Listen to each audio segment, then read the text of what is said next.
क्या आप जानते हैं कि एक ऐसा सफर भी है जिसे पूरी दुनिया के मुसलमान अपनी जिंदगी का सबसे बड़ा ख्वाब मानते हैं? एक ऐसी यात्रा जो सिर्फ इबादत नहीं बल्कि एक आध्यात्मिक और ऐतिहासिक अनुभव भी है। जी हां, हम बात कर रहे हैं हज की। लेकिन क्या आपको पता है कि इस यात्रा से जुड़ी कुछ ऐसी दिलचस्प बातें भी हैं जिनके बारे में बहुत कम लोग जानते हैं? चलिए इस वीडियो में जानते हैं हज का पूरा सफर और उससे जुड़ी रोचक जानकारियां। सऊदी अरब के मक्का शहर में काबा को इस्लाम में सबसे पवित्र स्थल माना जाता है। इस्लाम का यह प्राचीन धार्मिक अनुष्ठान दुनिया के मुसलमानों के लिए काफी अहम है। इस्लाम के कुल 5 स्तंभों में से हज 5वां स्तंभ है। सभी स्वस्थ और आर्थिक रूप से सक्षम मुसलमानों से अपेक्षा होती है कि वो जीवन में एक बार हज पर जरूर जाएं। हज को अतीत के पापों को मिटाने के अवसर के तौर पर देखा जाता है।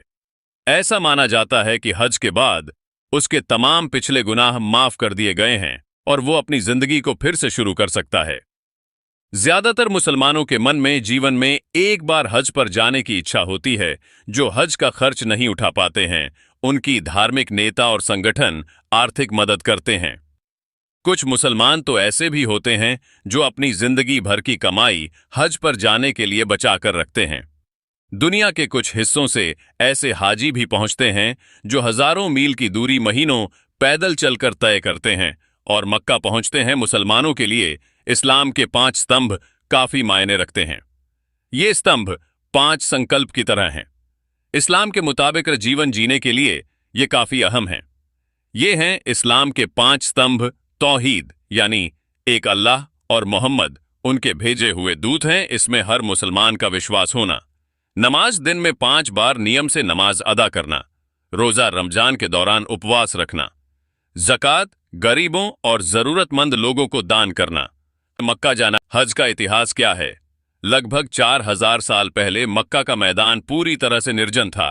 मुसलमानों का ऐसा मानना है कि अल्लाह ने पैगंबर अब्राहम, जिसे मुसलमान इब्राहिम कहते हैं, को आदेश दिया कि वो अपनी पत्नी हाजरा और बेटे इस्माइल को फलस्तीन से अरब ले आएं ताकि उनकी पहली पत्नी सारा की ईर्ष्या से उन्हें बचाया जा सके।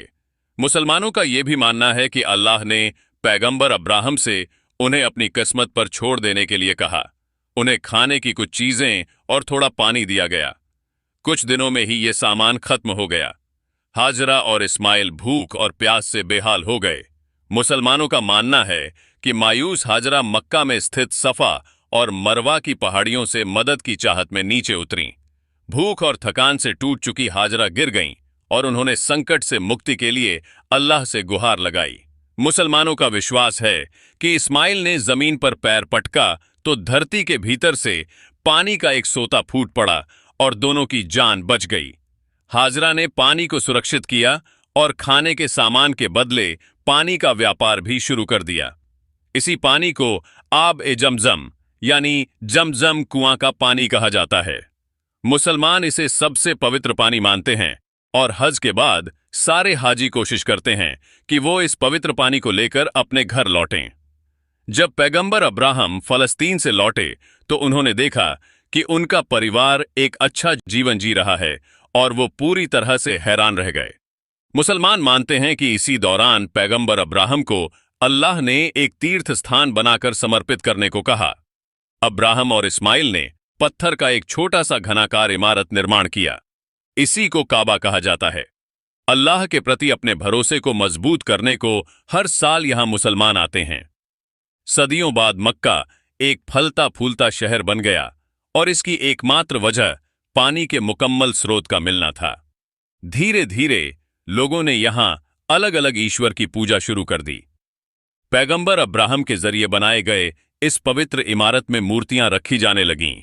मुसलमानों का ऐसा मानना है कि इस्लाम के आखिरी पैगंबर हजरत मोहम्मद को अल्लाह ने कहा कि वो काबा को पहले जैसी स्थिति में लाएं और वहां केवल अल्लाह की इबादत होने दें।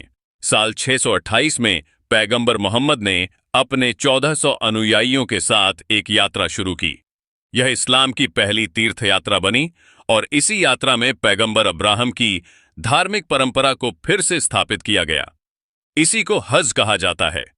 हाजी वहां जाकर करते क्या हैं? हज यात्री पहले सऊदी अरब के जिद्दा शहर पहुंचते हैं। वहां से वो बस के जरिए बाय सरिए है लेकिन मक्का से ठीक पहले एक खास जगह है जहां से हज की आधिकारिक प्रक्रिया शुरू होती है। मक्का शहर के 8 किलोमीटर के दायरे से इस विशेष जगह की शुरुआत होती है। इस विशेष जगह को मीकात कहते हैं।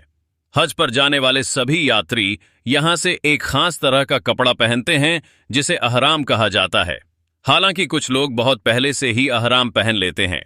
यहां तक कि कुछ लोग अहराम पहनकर ही हवाई जहाज में बैठते हैं। अहराम सिला हुआ नहीं होता है। महिलाओं को अहराम पहनने की जरूरत नहीं होती, वो अपनी पसंद का कोई भी कपड़ा पहन सकती हैं। इसके अलावा हाजियों को और भी बहुत सी बातों का ध्यान रखना पड़ता है। वो खास बातें इस प्रकार हैं।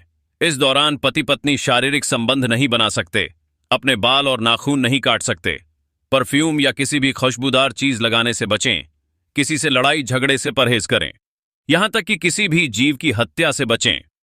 मक्का पहुंचकर मुसलमान सबसे पहले उमरा करते हैं। उमरा एक छोटी धार्मिक प्रक्रिया है।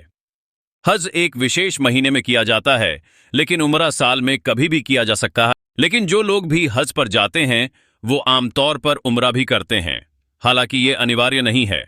उमरा के दौरान हज में किए जाने वाले कई धार्मिक कर्मकांड किए जाते हैं। आधिकारिक तौर पर हज की शुरुआत इस्लामिक महीने जिल हिज की 8 तारीख से होती है। 8 तारीख को हाजी मक्का से 12 किलोमीटर दूर मीना शहर जाते हैं।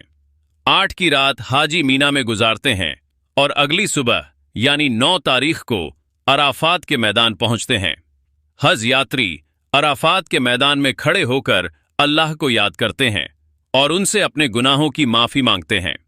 शाम को हाजी मुजद्दलिफा शहर जाते हैं और 9 तारीख की रात में वहीं रहते हैं। 10 तारीख की सुबह यात्री फिर मीना शहर लौटते हैं। उसके बाद वो एक खास जगह पर जाकर सांकेतिक तौर पर शैतान को पत्थर मारते हैं। उसे जमारत कहा जाता है। अक्सर इसी दौरान भगदड़ मचती है और कई लोग मारे जाते हैं।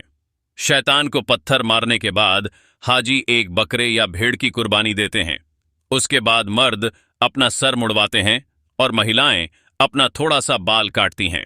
उसके बाद यात्री मक्का वापस लौटते हैं और काबा के 7 चक्कर लगाते हैं, जिसे धार्मिक तौर पर तवाफ कहा जाता है। इसी दिन यानी जिल हिज की 10 तारीख को पूरी दुनिया के मुसलमान ईद उल अजहा या बकरीद का त्योहार मनाते हैं। बकरीद का आयोजन त्योहार क्यों मानते हैं? दरअसल पैगंबर अब्राहम और उनके बेटे पैगंबर इस्माइल की याद में मनाया जाता है।